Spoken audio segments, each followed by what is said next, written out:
Hello everyone! I love avocados and normally I eat them as is. However, a couple of weeks ago I had sourdough bread left over from a get-together we had at the house and decided to come up with an avocado spread, and it turned out so good. I included one of my favorite veggies, red bell peppers, and this avocado spread can be used on crackers and as a party dip as well. The recipe makes enough avocado spread for 4 standard slices of bread. Start by preheating a few tablespoons of olive oil in a frying pan under medium heat.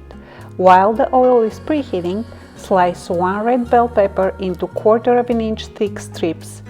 When the oil is hot enough, arrange the bell pepper strips in the pan and sauté on each side for about a minute, or until the pepper feels tender when you poke it with the fork. Once the bell pepper strips are done, put them on a cutting board and set them aside to cool down.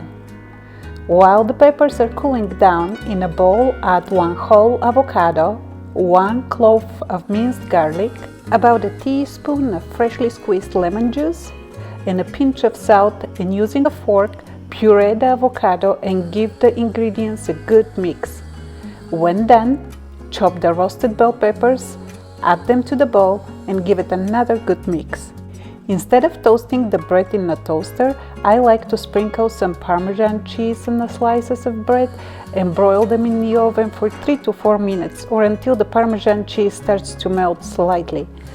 Then add a generous amount of the avocado spread on each slice of bread, sprinkle with some more Parmesan cheese, and enjoy. I really hope you try this recipe. The bell peppers in combination with the avocado and garlic is just heavenly. As always, thank you so much for watching. I love you all. Goodbye.